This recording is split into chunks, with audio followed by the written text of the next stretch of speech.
What is going on, Skull family? I'm Kyle. And I'm Darin. And this is the Purple Dopes with Hopes podcast.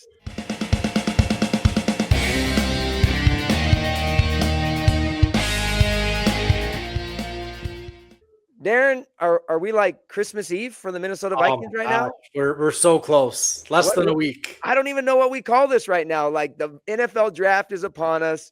All our spirits are all giddy and excited, and we just have no clue what the Minnesota Vikings are going to do. There's new toys coming. We all know it. It's just, what's going to be under the tree when we wake up? What's going to be the knockoff models and what's going to be the real deal is what we know. Absolutely. What's going to be the USA basketball shoes versus the Nikes that I usually got under my Christmas tree. So, well, if you are joining in to the Purple Doves with Hosts podcast, we appreciate you. We are part of the Let's Skull Network every single week. My good friend Darin and I, we love this Minnesota Vikings team, and we love talking about how, especially right now, our hopes are as high as they can get when it comes to the Purple Doves with Hopes. So if you're finding us on YouTube, please make sure drop a subscribe to our channel. Shout out to Vocal Vike and Let's Skull for pumping our channel this week. We jumped, I think, 20-something subs. So shout out to those dudes for helping out the Purple Dopes a little bit.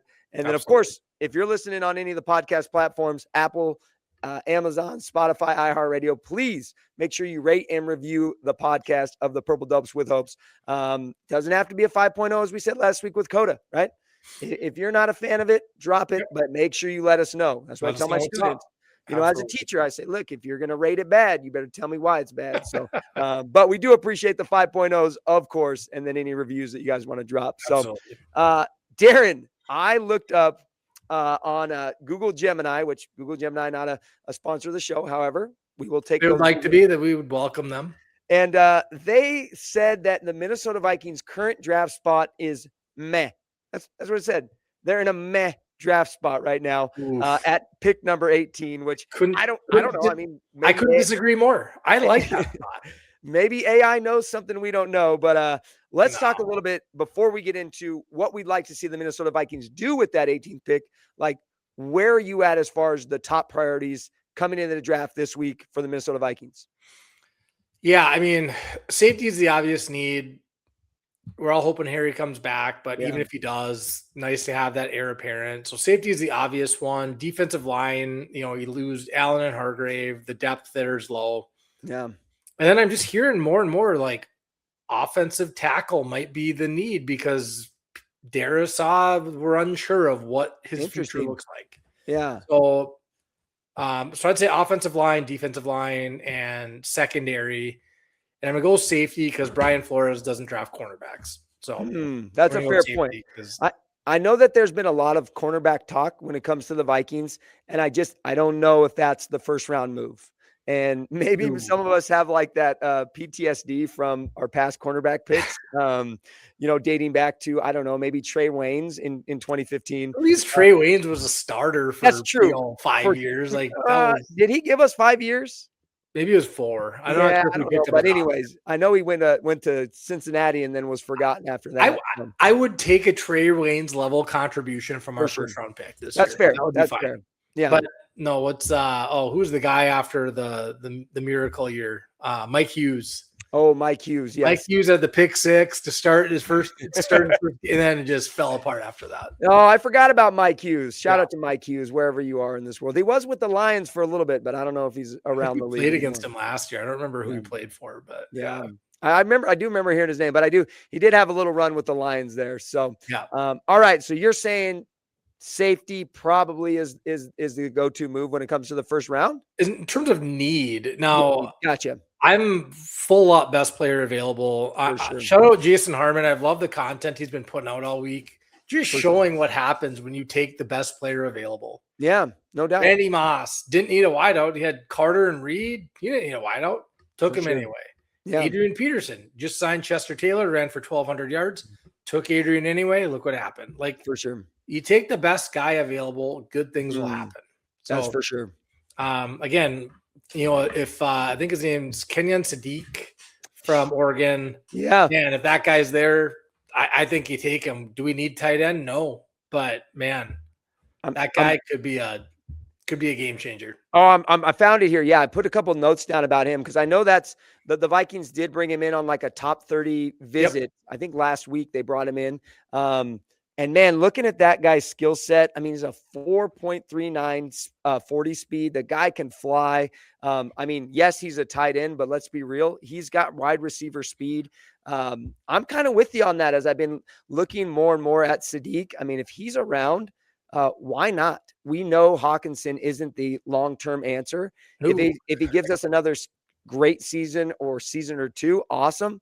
But really, I think a guy like Sadiq comes in, he's instantly like in that spot. Instant offense. Maybe Hawkinson's a little bit of a mentor and a second tight end if we need it, which we know TJ Hawkinson's a great tight end, so he would be a decent guy to throw in there as a second tight end.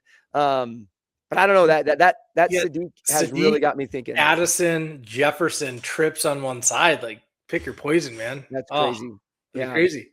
So yeah, I definitely have been hearing talks. I don't know what that means. Like, have you heard anything as far as like I haven't seen where Sadiq falls in the mock drafts? Unlikely to be there. I think they're looking like 10 to 15 is kind of the range he's in. Again, it's a draft, right?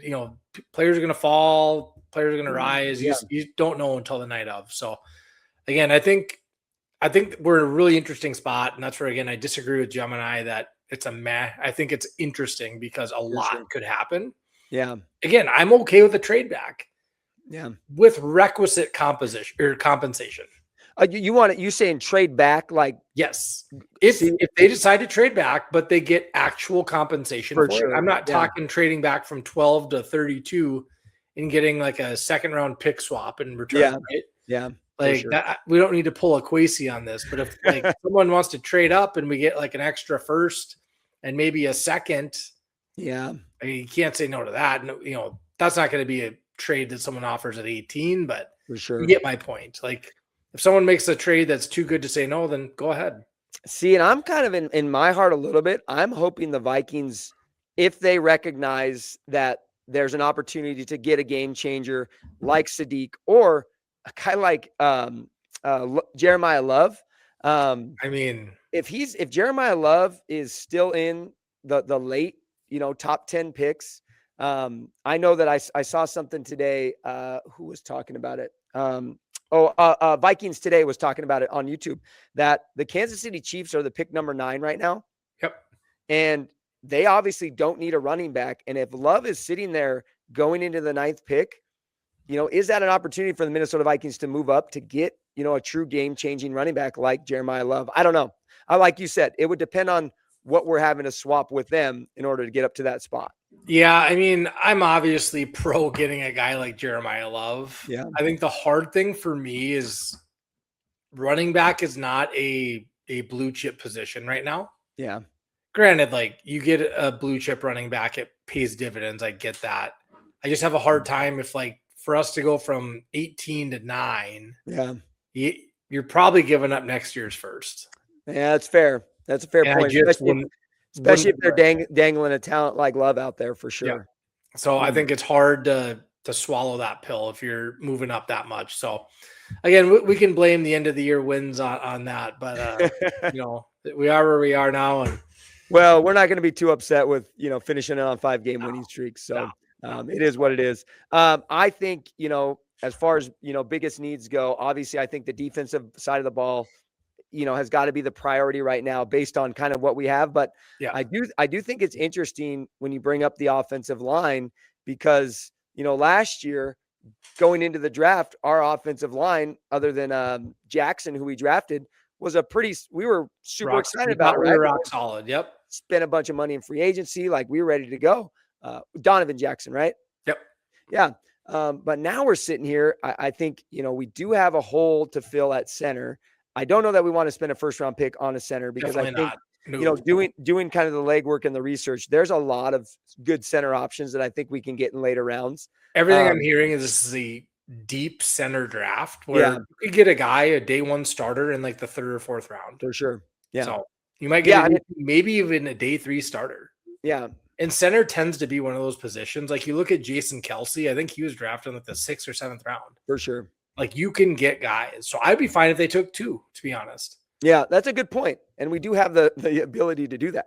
So I don't think that's but I did want to ask you this, because I've been seeing like as centers go, like there's run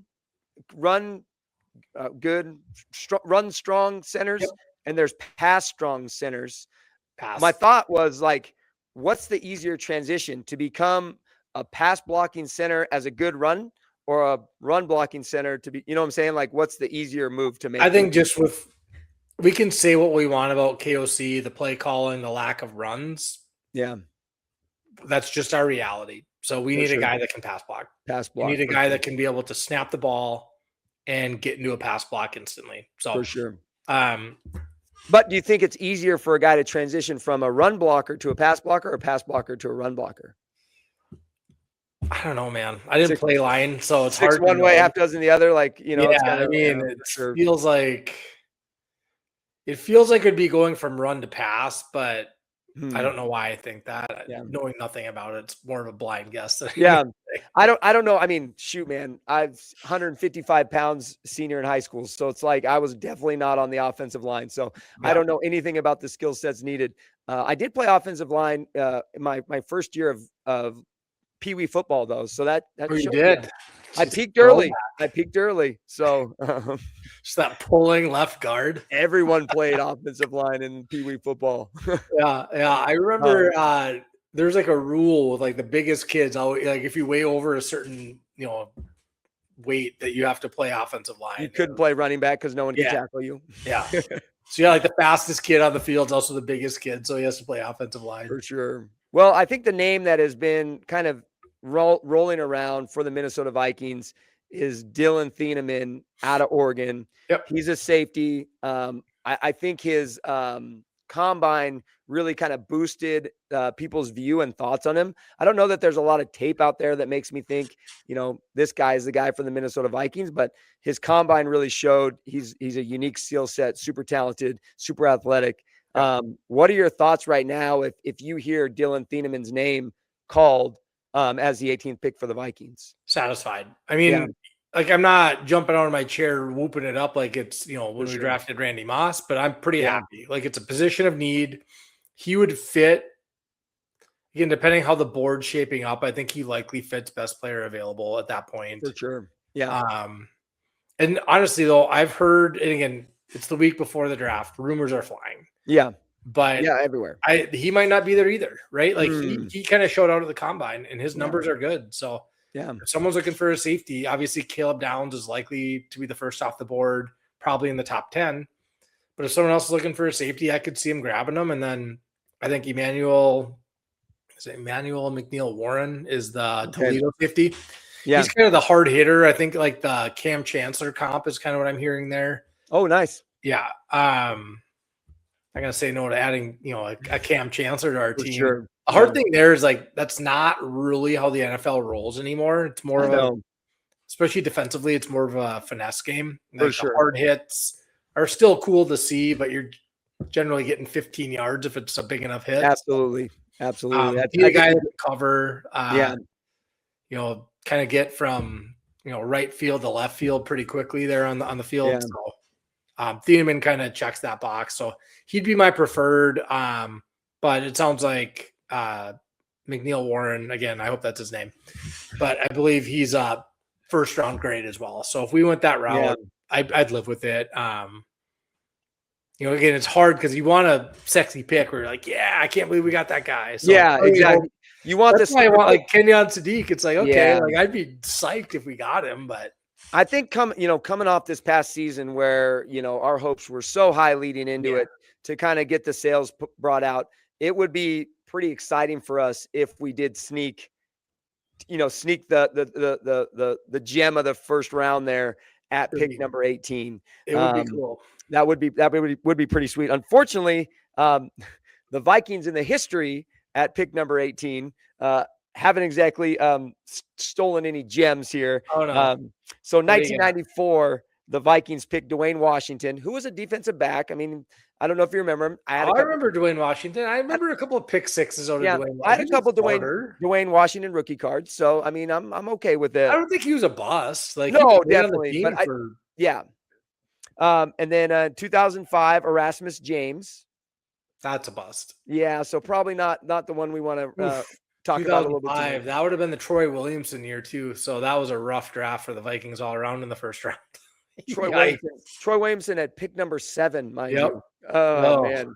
gross. Let's not rip too many wounds open No, here as we talk no. about the Vikings draft.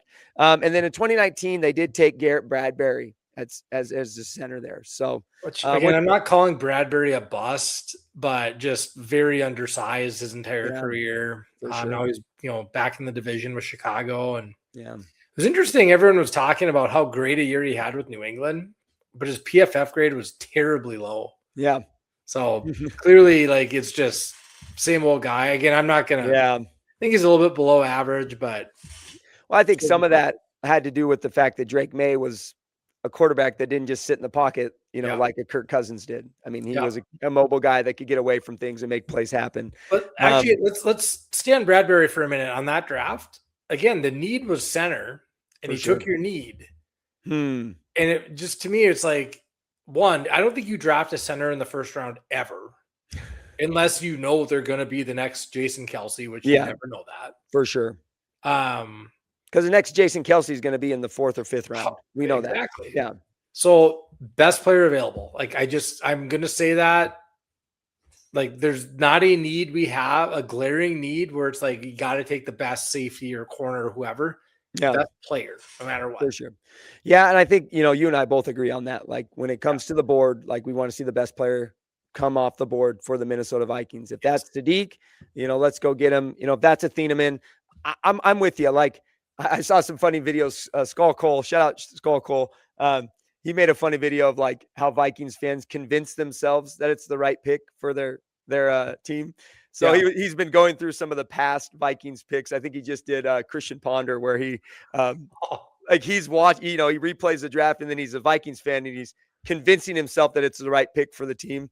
I don't want to convince myself of anything. Right. I want to know when we pick that guy that he's the best available player for us when it comes to our defense or our offense. So, do you remember the Ponder draft? Were you watching that? I remember the year, but I don't remember watching the draft. So I was on vacation in Mexico and we were out for dinner and they had the draft on. I'm like, oh, and I'm watching like the names scroll and I'm like, oh my God, there's a lot of quarterbacks taken. Yes. I was like surprised with how many quarterbacks. So I think it was Cam Newton. It was. And then it was like, oh man, Andy Dalton was in that draft. Who? I think Andy Dalton was in that draft as well. Okay, Dalton. There's the guy from Mizzou. I can't remember his name, but he played in the league for a while. Oh, yes. Seneca Wallace? No, not Seneca Wallace. I know who you're talking about. Yeah. Doesn't matter. I just, all of a sudden, like, all the quarterbacks that like I thought we were in the running for were gone. Yeah. And I'm like, do not take a quarterback. Don't take a quarterback. Minnesota Vikings, like, and I just slapped the counter of the bar. Everyone's looking at me, and I'm just, my wife is completely embarrassed, mortified. Her husband is letting his fandom come out. They did this again. Like, of course we needed a quarterback. I knew that. Yeah. I'm like, don't take a guy with a day 2 or second round grade. Yeah. In the first round because you're desperate. Like, there's other options. Yes. Plus, those are the Adrian Peterson years. It's like, just hand the ball to Adrian. Yeah. Percy Harvin, like, that was exactly what Skull Cole said. He was like, well, at least you just got to hand the ball off to Adrian Peterson, like trying to convince himself that it was the right pick. And obviously we know how that went. So, so do want to throw a couple names at you just to see, Colton Hood is another guy, cornerback, that they've been kind of mentioning. Yep. He's undersized. He's under 6 foot. And then once again, like, I struggle with the cornerback, and maybe it's just the PTSD in me, but I struggle. I think we can make it with a middle of the road cornerback. Whereas I think as like the other positions, we want a guy who's more on the top end of things. So my struggle with Hood, like, if we trade back and get Hood at like, and we're picking 31. Yeah. Okay. But like, not at 18. Like, that's a stretch at 18. Like, you should not be reaching for guys at all. Like, I think it's Mansour Delaney out of LSU is the top corner. Yeah. Then I think it's Jermod McCoy, who's also from Tennessee. Yeah. So if McCoy is there at 18, we take him. I think that's a good pick. And then I think it was the Ohioan brought up Avion Terrell. He's been on a lot of the Vikings boards that I've been seeing as far as watches. So, and he's, again, in terms of grade, maybe that's a slight reach. Again, I don't really give a hoot about a slight reach at that point. If that's your guy, go get him. I'm fine with that. But yeah, Hood would be a little bit of a stretch for me at that point. Now, again, if all of a sudden he shows out and he's picking off 8 balls, 8 picks next year's a rookie, yeah, I'll sing a different tune. But I would say if you're taking him at 18, like, he better be your guy, or for sure something went wrong. And I think that's where we're at. Like, we need to pick the guy. And I think the fact that KOC and Brian Flores are going to be right in there, basically making those picks, I hope. They're making the decisions, is my guess. Yeah. I'm hoping that they are, like, on it. It's not like, oh, we need to go through the GM to figure this out. It's like, no, Kevin, Brian, who's your guy? We want to take that guy. So, absolutely. Yeah. A couple other names, some DL, you mentioned some, defensive line guy, but Peter Woods out of Clemson, Caden McDonald out of OSU, and Caleb Banks out of Florida. Just a couple names that I've seen kind of popping up as far as, defensive line guys go. Yeah, I always struggle with, like, D tackle. Again, it feels like a position you can get later. Sure. So I don't know if it's PTSD from the Sharif Floyd, where I think he was projected. I remember that night. I think that was the year. It was Floyd, Rhodes, Patterson. Yeah. All in the first round. Oh, man. Floyd was like a top 5 projected pick, and he fell to us. Just crazy excited.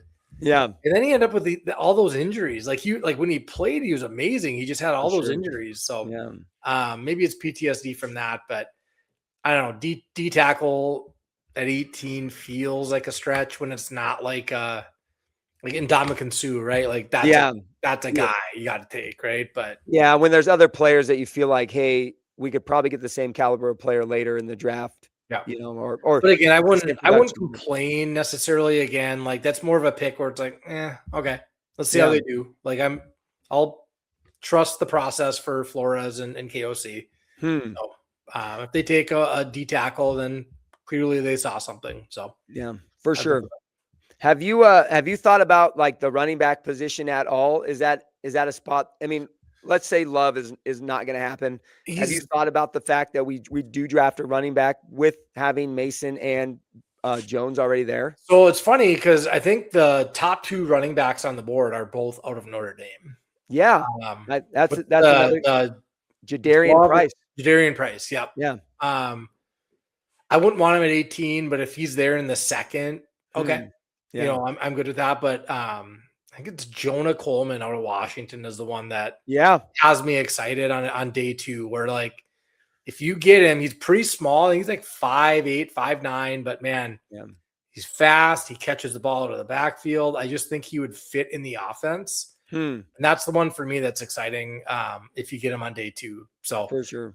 And again, unless it's Love, you can't use a first-round pick on a running back. So day 2, maybe if it's the right guy, but I mean, we've seen over the years, day 3 running backs are totally fine as well. And I'm with you on, like, the best available player, but, like, let's also look what we got there already, and we want to upgrade positions. So if you're just drafting a running back to draft a running back, like, I feel like Jordan Mason and Aaron Jones are a decent duo.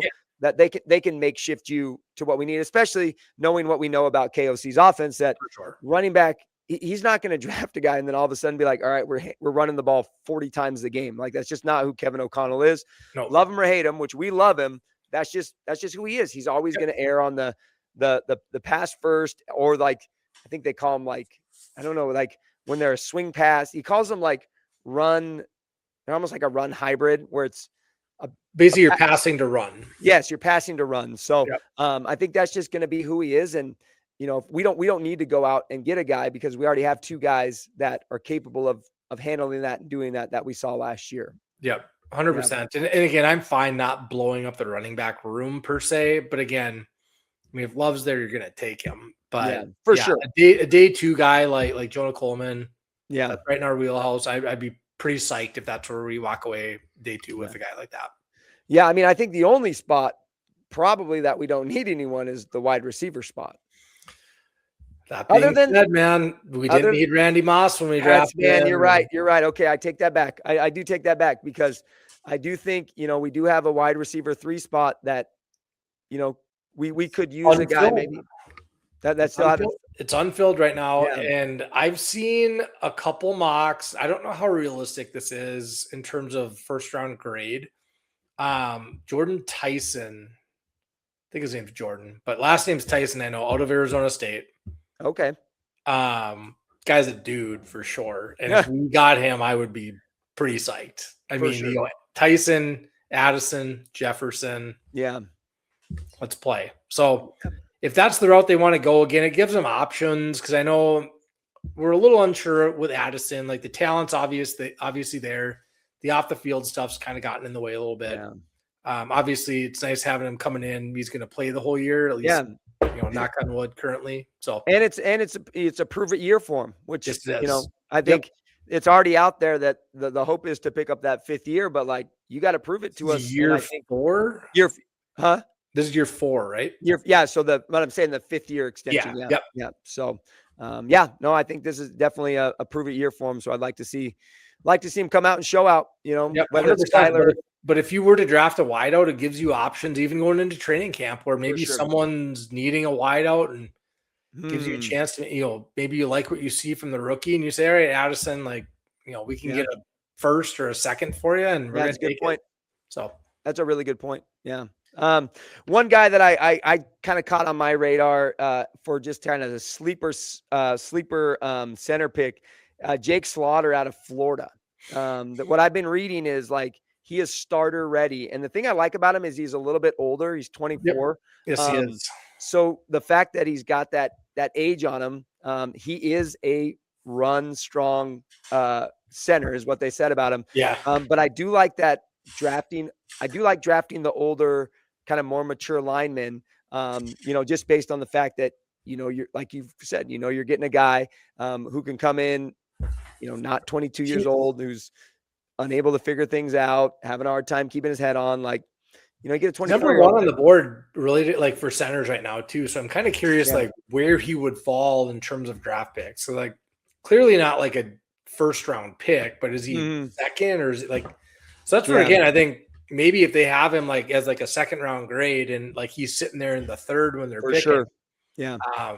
So I mean, the big thing is you got to fill that gap, and I'm fine taking 2 guys just to make sure you get a competition there. But we'll see. Again, I don't want to reach for a center though, because it just feels like there's guys, so you don't need to reach. I'm just still like, I don't know. I got this feeling, man, and I don't know what it is, that the Vikings are going to make a move on day 1.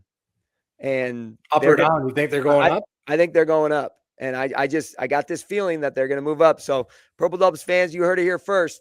I just have a feeling they're going to move up. And the biggest name, Caleb Downs. I think he's the guy, and I want to go get him. I don't want to give up too much, but I think, man, if we can get up there and snag him, like, you're going to go after Caleb Downs or giving up enough. I'm curious, like, I'm curious what it would look like if, exactly.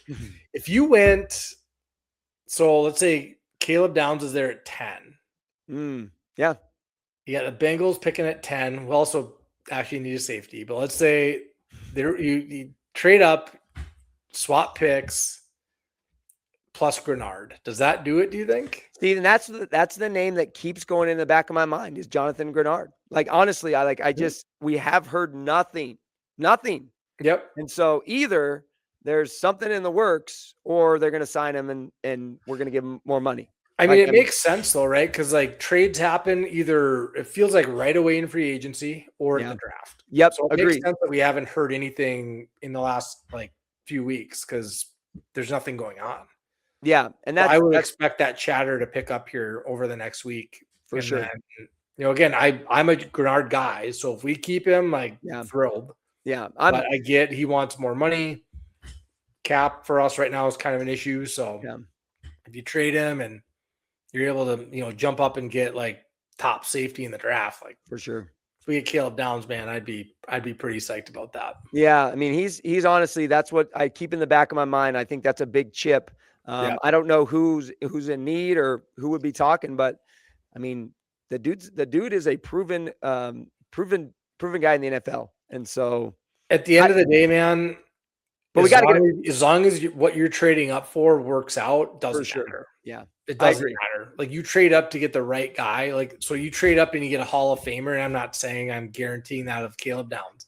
Yeah. But if that's that's the scenario, you trade up, doesn't matter what you give up, maybe a first next year, but he ends up being the dude for 12 years. You can't argue with it. Yeah, absolutely. Well, Minnesota Vikings are on the clock right now.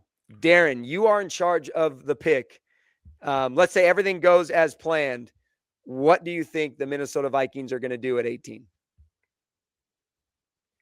So when you say everything goes as planned, like it's like the projections that we've been seeing. The projections are probably correct. Thieneman then. Yeah. That's my guess. Like, if everything's just going along the way people have projected, likely Thieneman. But that's where, again, like, the draft is so fun because you don't know. For sure. It never goes as people mock it up. Yeah, exactly. And so there's always a guy that's there that you didn't think would be. So again, it depends on the position, but it's a wide out, Kenyan Sadiq at tight end. Yeah. I don't know. Like, maybe even like the top corner, like Monster Delaney, like maybe he's there. And you're like, how do we pass up on a guy like this? Like, we didn't want corner, but man, he's too good to say no. Maybe that's too hard a question because you just hit the nail on the head as far as, like, you never know with the NFL draft. Yep. And what happens in our head is never what happens when those guys walk up to the podium, including the time the Minnesota Vikings forgot to make a pick. And how many teams ran up there? Three teams? Two teams passed us. Granted, we end up with Kevin Williams, who I'm not going to argue with the result, but man, to drop 2 picks and get nothing in return feels you just never know. So that's the exciting part for this year. Yeah. I got my fingers crossed that some magic's going to happen, but I'm not positive here, but wasn't one of the picks Warren Sapp? I don't know. We're going to have to. I thought one of the picks ahead of us was Warren Sapp. Purple Dubs listeners, please fact check us on that. It may have been. I don't know. I just remember the dudes in the suits sprinting up to the front. That's one of my favorite scenes of the draft. These guys, it was chaos, sprinting with their cards. Oh yeah, it was chaos. I could not believe that they missed their pick. It was just insane. I've never seen anything like that since.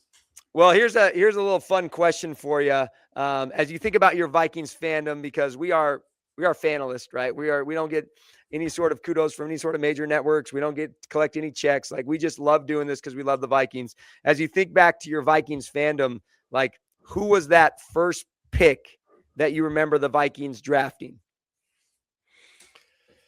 as a fan?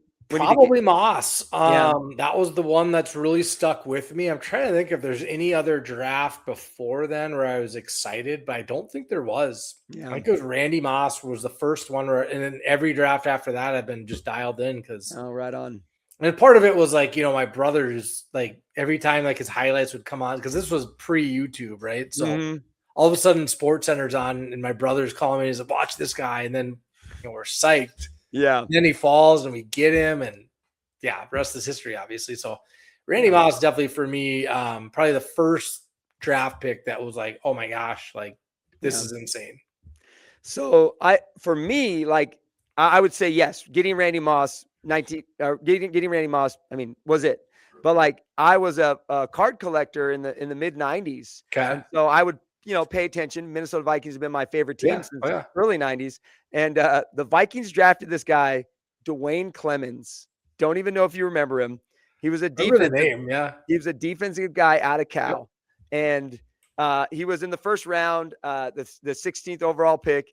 And for some reason, like, I had his card and I was like, okay, yes, this guy is going to be the greatest defensive guy to ever play. I think he played like 6 seasons in the NFL. Didn't even finish with the Vikings. But shout out Dwayne Clemens. You are the guy. When I think of my first Vikings draft pick that I remember, you were the guy, man. So wherever you're at in this world, Dwayne, hope you're doing well, man. That's great. No, nothing like that. Yeah, mine's too famous. I don't know. I think I was 13 when we drafted Randy Moss, and just maybe probably 12, I guess. But yeah, I don't know.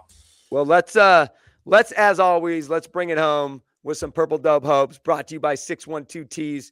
Great Minnesota-based apparel company. Saw some sweet Timberwolf stuff they just got on their site there. So check them out. Use Purple Dubs 25 and get 25% off your first order. As we move into the draft, Darin, what is your Purple Dub hope?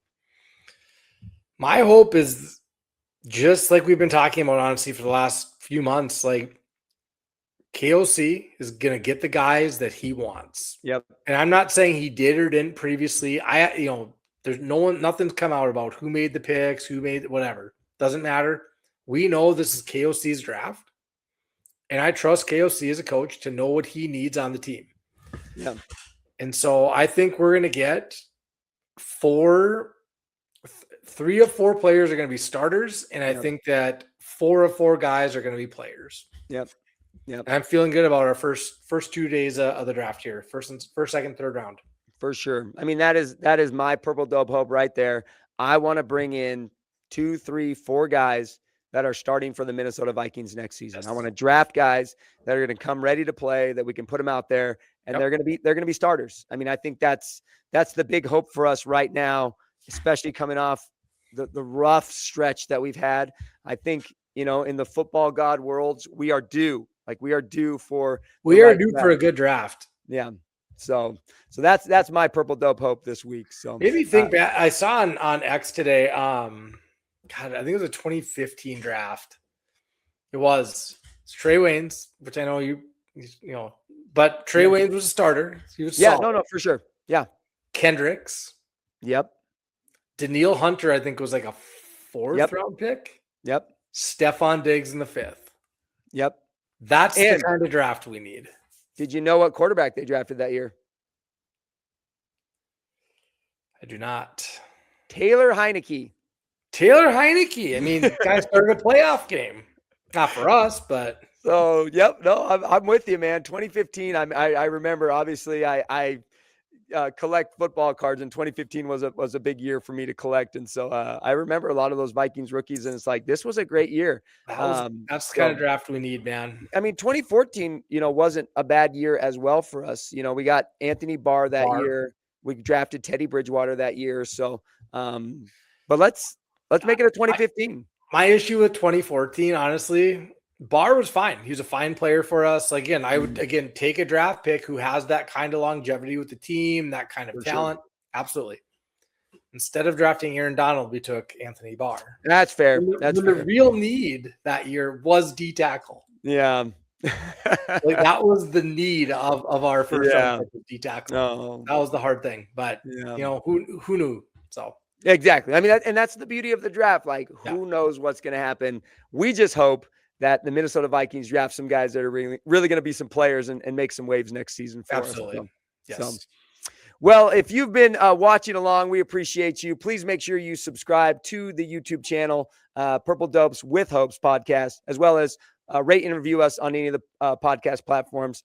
We are excited to follow up next week and just kind of recap the draft, how we think the Vikings did. We'll even give them a grade. We'll probably give them a way better grade than everybody else gives them, because we got the hopes always.